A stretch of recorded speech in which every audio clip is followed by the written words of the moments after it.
আপনারা যারা বাংলাদেশি নাগরিক রয়েছেন, ভারতের ভিসার জন্য অধীর আগ্রহ নিয়ে বসে রয়েছেন আর অপেক্ষায় রয়েছেন কবে ভারতীয় ভিসা চালু হবে, তো আপনাদের আশাতে গুড়ের বালি ঢেলে দিচ্ছে ভারত সরকার। আর এর কারণ হিসাবে বাংলাদেশিরাই দায়ী। এর আগেই পররাষ্ট্র উপদেষ্টা তহিদ হোসেন বলেছিলেন, এই বিষয়ে মিডিয়ার সামনে কথা বলেছিলেন।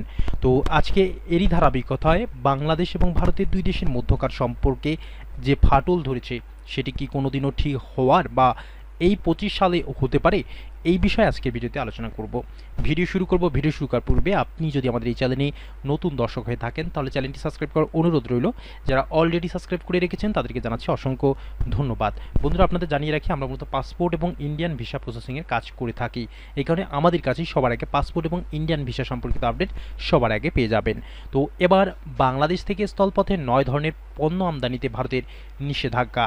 তো এক এক করে বাংলাদেশিদের জন্য সকল ধরনের সুযোগ সুবিধা ভারত বন্ধ করে দিচ্ছে। তাদের রোড ব্যবস্থা থেকে শুরু করে, আকাশপথ থেকে শুরু করে অন্যান্য সকল সমস্ত কিছু এক এক করে বন্ধ করে দিচ্ছে ভারত। তো এবার কোন কোন 9টি পণ্যে নিষেধাজ্ঞা আরোপ করেছে ভারত, এই বিষয়ে দেখে নেব।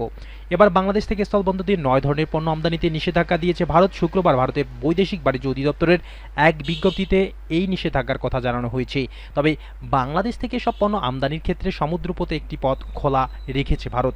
বিজ্ঞপ্তি অনুযায়ী সমুদ্রপথে মুম্বাইয়ের নবসেবা বন্দর দিয়ে এসব বাংলাদেশি পণ্য ভারতে যেতে পারবে।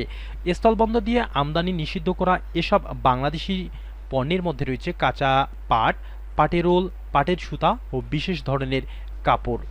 তো জাতীয় রাজস্ব বোর্ড তথ্য অনুযায়ী 2023-24 অর্থবছরে বাংলাদেশ থেকে ভারতে 9 ধরনের পণ্য রপ্তানি হয়েছে 14 কোটি 94 লাখ ডলার বা 1,645 কোটি টাকার।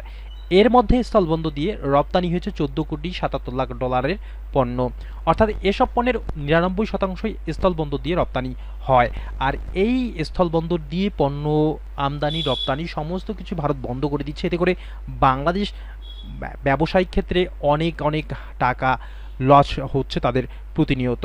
তো এ নিয়ে বাংলাদেশ থেকে পণ্য আমদানিতে 3 মাসে 3 দফায় বিধিনিষেধ আরোপ করলো ভারত। অর্থাৎ 3 মাসে 3 দফায় এক এক করে তারা সমস্ত কিছুই বন্ধ করে দিচ্ছে। ভারত বাংলাদেশকে পঙ্গু করে ফেলবে এরকম একটি প্ল্যানে তারা আগাচ্ছে।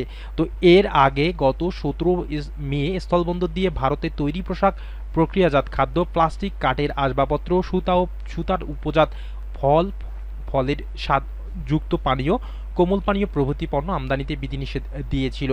গত 9 এপ্রিল ভারতের কলকাতা বিমানবন্দরে ব্যবহার করে বিশ্বের বিভিন্ন দেশে বাংলাদেশের পণ্য রপ্তানির সুবিধা প্রত্যাহার করেছিল দেশটি।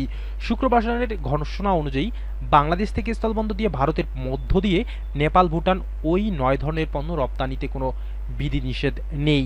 তো এই যে দেখতে পাচ্ছেন প্রথম আলোতে প্রকাশিত বাংলাদেশ থেকে স্থলপথে 9 ধরনের পণ্য আমদানিতে ভারতের নিষেধাজ্ঞা, এরই মধ্য দিয়ে আমরা ভারত এবং বাংলাদেশের যে ফাটল সেটি দিন দিন বেড়েই যাচ্ছে।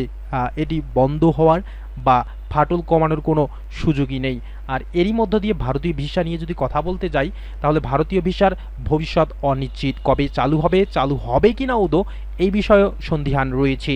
তো সম্মানিত ইন্ডিয়ান ভিসা প্রত্যাশী ভাই বোনেরা, আপনারা যারা ভারতের ভিসার জন্য অধীর আগ্রহ নিয়ে অপেক্ষা করেছেন, বিশেষ করে ট্যুরিস্ট ভিসার ক্ষেত্রে, তো আপনারা এই ট্যুরিস্ট ভিসা বিকল্প ভিসা বেছে নিতে পারেন। তো এই বিকল্প ভিসা কি হতে পারে, কিভাবে আপনারা ভারতে যেতে পারবেন এই সময়েও, এই বিষয়ে আমরা পরবর্তী কোনো ভিডিওতে আলোচনা করব। এর জন্য চ্যানেলটি সাবস্ক্রাইব করে সঙ্গেই থাকবেন। দেখা হবে নতুন কোনো পাসপোর্ট এবং ইন্ডিয়ান ভিসা সম্পর্কিত আপডেট ভিডিওতে। ততক্ষণ পর্যন্ত ভালো থাকবেন। ধন্যবাদ।